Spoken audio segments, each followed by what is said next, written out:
I think we've been having a lot of I'm grateful that About Face was able to get to the place where we were like having a lot of these assessment conversations about like what do we actually think is needed of us in this moment. And we were able to get really specific and focused that like there's so much that needs to get done, but we feel like our lane is particularly intervening around preventing the authoritarian front from consolidating the military behind their movement and military communities, right? So our kind of mission, for lack of better terms, that we're really focused on in the short run is that everything that we do is about trying to like deepen the fractures against authoritarianism across military communities. So that's vets, military families, and active military. Um, we are one of the only we're one of the I'll say one of the only left organizations that is military facing. Um, there's a tendency, I think, there's like this huge like pro-democracy front that's like a very broad mix of types of organizations. I'm glad it exists, and also I'm constantly grappling with this question of like how do we contend with this, right? Because I think that just straight up like we're not on the radar, and the history of like the anti-imperialist movement and imperialism generally is like not on the radar of a lot of the kind of core drivers of that sector.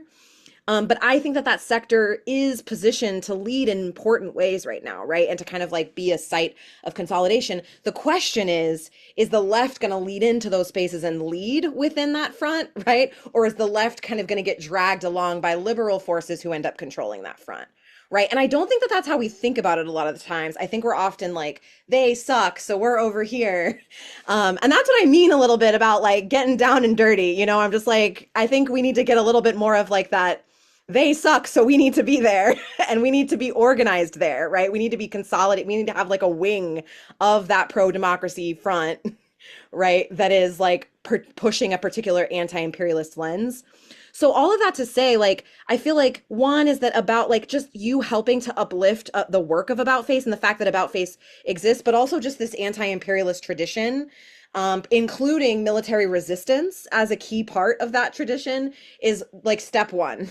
Right. Is because I'm like, we're doing this work. We're successful. I've talked to over 100 active military members in the last like several months. Like we're doing it. Right. And it's just like we're so tiny compared to the scale of the opportunity. So the second thing is just like figuring out how we can build a broader coalition of people who are invested in the military resistance line of effort, right? Like not everybody that needs to be your bread and butter to be thinking about how do we connect to that part of the strategy? Because that strategy isn't just to advance some kind of organizational goal. That strategy is on behalf of a broader left anti-authoritarian strategy.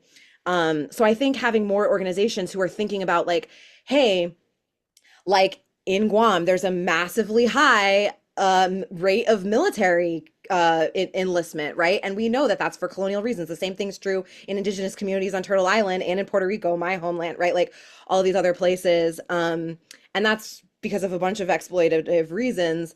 But like, what's the opportunity right now for us to join together, right? Those like indigenous struggles with the lattice work of military networks to be connecting people to resources around their right to refuse in this time, right? And thinking about what are your options and choices and how do you want to move in this moment as a person in the military?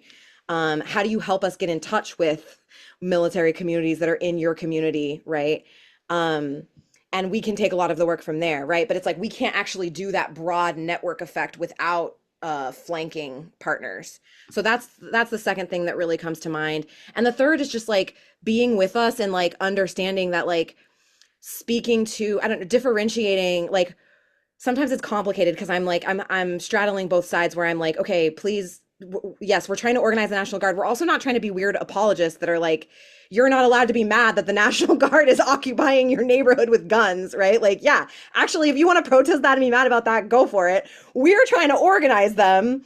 And we have a strategy where we think pushing them together with ICE is actually really unstrategic, right? Because right now, National Guard people are like, oh, I don't want to be lumped in with ICE. That's a different thing. I signed up to help with floods or whatever, right? Like, I'm not trying to be them.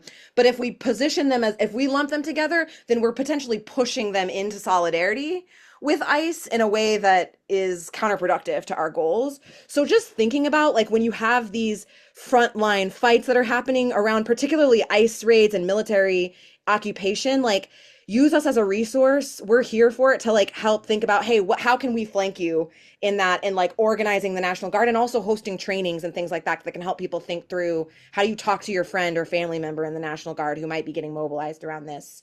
And how do you think about relating to the National Guard without watering down your resistance tactics? Because that's certainly not the goal.